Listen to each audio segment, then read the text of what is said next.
This video is going to model a strategy for reading nonfiction books. The title of this book is The First Americans, the story of where they came from and who they became. It's by Anthony Aventi. These pictures on the front look Native American. I know that Native Americans were already here when America was discovered by the Europeans, so I think that this book is probably about the Native Americans. If we open up the front cover, we see a synopsis of the book, and then further down we see these questions. Who first settled in North America? When and how did they arrive?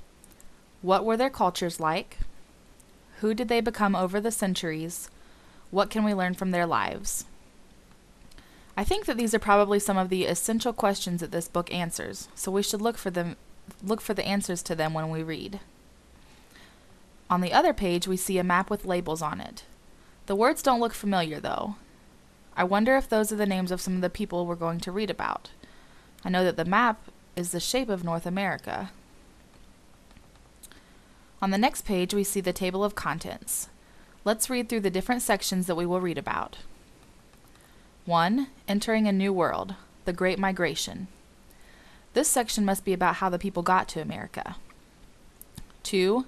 First Contact, the Taino. 3. The Northeast, woodland peoples. 4. The Midwest, the mystery of the Ohio mound builders.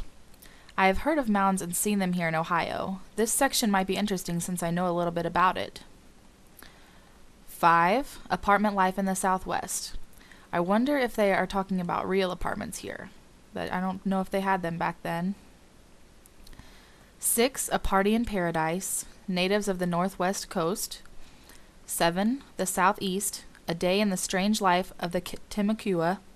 I wonder why their lives were strange. 8. Cahokia, metropolis on the Mississippi. And 9. The Scientists, time detectives and the clues they use. If we turn to the first chapter, Entering a New World, the Great Migration, we see some men dressed in fur. They're hunting and it looks snowy. The next page shows this side note, Dangerous Encounters. Those pictures underneath must be skeletons of some of the dangerous animals at that time. And these next few pages show some pictures of tools and things made out of stone. I wonder what those were used for. Now, when we start reading this chapter, we have a lot of clues to look for. Nonfiction books give us lots of clues like pictures, headings, and sidebars to help us sort information. Using these before we read will help us to figure out what we're reading about is a good strategy for nonfiction reading.